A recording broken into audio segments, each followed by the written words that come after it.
Hello সবাইকে, আসসালামু আলাইকুম। আপনাদের সবাইকে স্বাগতম জানাচ্ছি আজকের ভিডিওতে।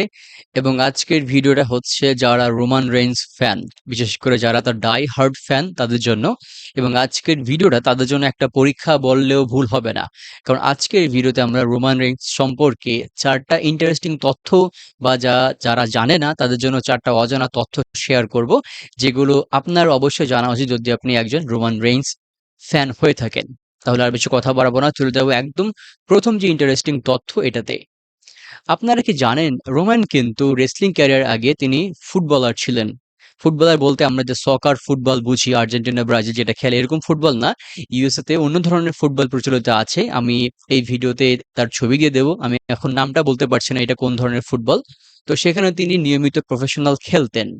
তো তিনি যে পজিশনে খেলতেন, মিনেসোটা ভাইকিংস এবং জ্যাকসনভিল জগার্স, এই দুই টিমে তিনি খেলতেন। এবং তিনি যে পজিশনে খেলতেন তার আগে ব্রক লেসনার কিন্তু একই টিমে একই পজিশনে খেলতেন। এবং এটা খুবই ইন্টারেস্টিং একটা জিনিস আর কি। তো তিনি সেখানে প্রফেশনালি ফুটবল খেলেছেন।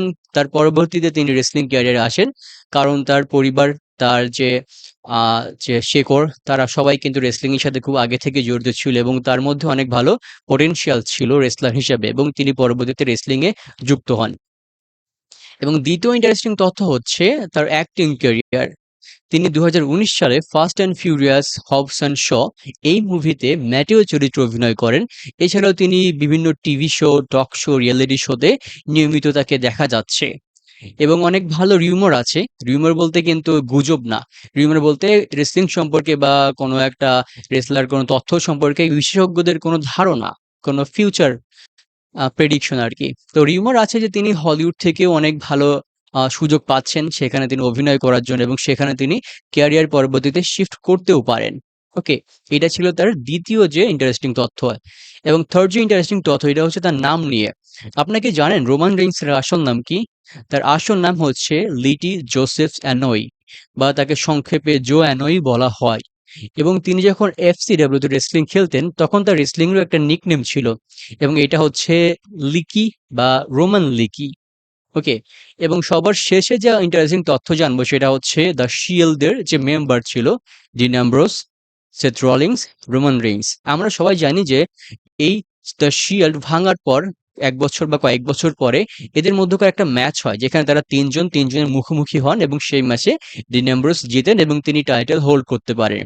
কিন্তু আপনারা কি জানেন এই তিনজন কিন্তু এর আগেও, যখন তারা শিল্ডে ছিল না, তখন তারাও ম্যাচ খেলেছে। অর্থাৎ Roman Reigns, Dean Ambrose, Seth Rollins তারা আগে ম্যাচ খেলেছে, এবং এটা এফসিডব্লিউ তে হয়েছিল। আমার জানা মতে এনএক্সটি তেও কি এরকম ম্যাচ হয়েছে কিনা জানি না, তবে এফসিডব্লিউ তে রোমান রেইন্স, ডিন অ্যামব্রোস এবং সেথ রলিংস যে ম্যাচটা হয়েছিল সেই ম্যাচে কিন্তু রোমান রেইন্স জিতেছিল। তো ভিউয়ার্স, এই ছিল আজকের ছোট্ট একটা ভিডিও।